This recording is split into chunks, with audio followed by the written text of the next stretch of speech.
from the electronic system. The other thing that we're really noticed this year is that there was so much of the past we took on ownership of trying to make sure that all the paperwork was in order. And now we're able to shift it from really encouraging the agencies to take responsibility for the missing and accurate information. And we do that simply by saying, well, let me switch the status to modify and let you upload that document yourself. And the nice thing that's also occurred, interestingly enough, over the use of both this and in our application process,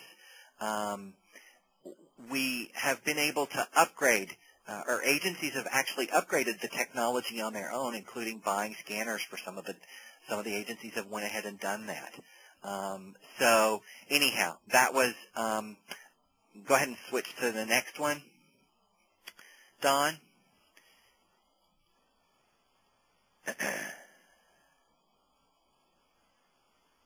There we go. It was a real challenge for the first year. The volunteers reviewed all 3 investment processes, and it was kind of a challenge. There was a lot of clicking involved. Click, review, etc. And so this year we tried to implement some things. We used a staff review sheet that really served as a checklist that we gave the volunteers prior to them having to go into the documents, and they used that checklist as a starting point. And they were then able to focus on the annual financial documents. And I think what we're seeing is a change now in the expectations of the volunteers as a result of this system. It used to be that they just did the checkoff on, okay, do they have this document? Do they have this document? Do they have this document? Check, check, check, check. Well, what's now by the staff being able to move through that pretty quickly, they're having the time and the opportunity to go into depth with regard to looking at their audits and looking at 990s and really focusing on some incredible stuff. I think there's still a lack of understanding around for our volunteers on how to use multiple windows in a Windows-based system. So opening your evaluation and then going back to the application, or opening the audit and opening the 990 and then having to go back. I think there's just an element of practice that's gonna have to occur there, and must deal with the flow between the investment processes we create. I think what I'm talking about there is that we have. Actually, I don't remember what that bullet was about, but anyhow, I'm going to let that go and say I think that's it. And Don, I see a couple of questions. Do you want me to go ahead and answer those questions that are in the boxes? Actually, yes, and I also want to point out to everybody that you were muted when you first came in, and you can click that little raise hand icon that's displayed there. And let's see. Sure, Stan. Go ahead and answer those questions. Yeah, I've got one question that says, "Do you make the past year's annual documents accessible to volunteers for historical context?" And yes, we do. Those stay on the site. So those documents that are permanent and Agency of Excellence documents that are optional, they stay up, and the volunteers can go into those every year that they want to. The same person asked, do all the organizations get reviewed every year? Yeah, they do. And we do, we're up to 90-some organizations that are reviewed regularly. And let's see. So those are the two questions that I see in my Q&A box. Oh, let me scroll down.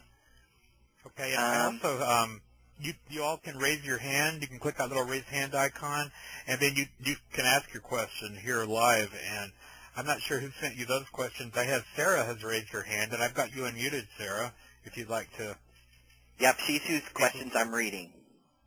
And Oh, her okay. third Well, question... Sarah, you're unmuted now, Sarah, if you'd like to elaborate or ask Dan something else. Thank you. Thank you. I wanted to, well, I mean, I have a gazillion questions, so maybe I'll just ask some of them offline later, Stan, but because we do a similar organizational assessment process here. I'm intrigued by the agencies of excellence, and that sort of sounds like what you use the optional documents for is sort of extra credit points towards getting to that designation. Mm-hmm. Mm-hmm. And what does that designation get one of your agencies? I mean, why would they want to go to that? Well, originally it was just a nice plaque, and you were an agency of excellence, and it meant that you had best practice standards. Actually, going forward, we've changed our allocation process, and in terms of performance, in terms of measuring performance, you're going to get extra performance points for achieving that agency of excellence status. Cool. Okay. Very nice. Thank you, Sarah. Does anybody else have a question for Stan before we move to our next presenter?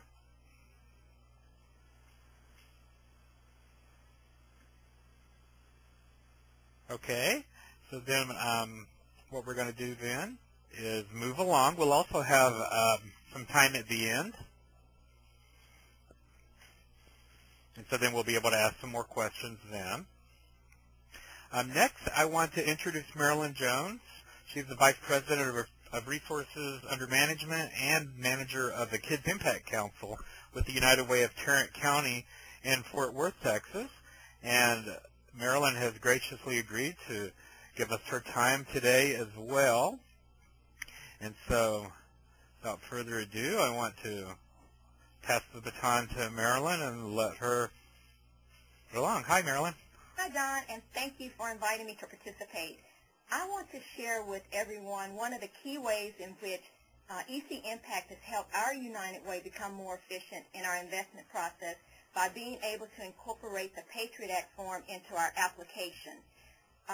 Many of you will remember that immediately following 9/11, we had a host of legislation to try and strengthen our nation's defense against terrorism.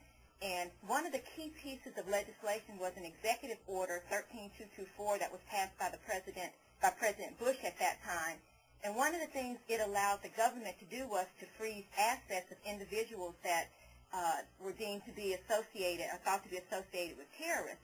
And that was really hit home here in the Dallas-Fort Worth area because we did have a nonprofit organization here in Plano, the Holy Land Foundation, where their assets were frozen because they were believed to be funneling money. So our volunteers and our donors wanted to know, what is United Way doing to ensure that our dollars are not getting into the hands of inappropriate groups? And then following that came the Patriot Act.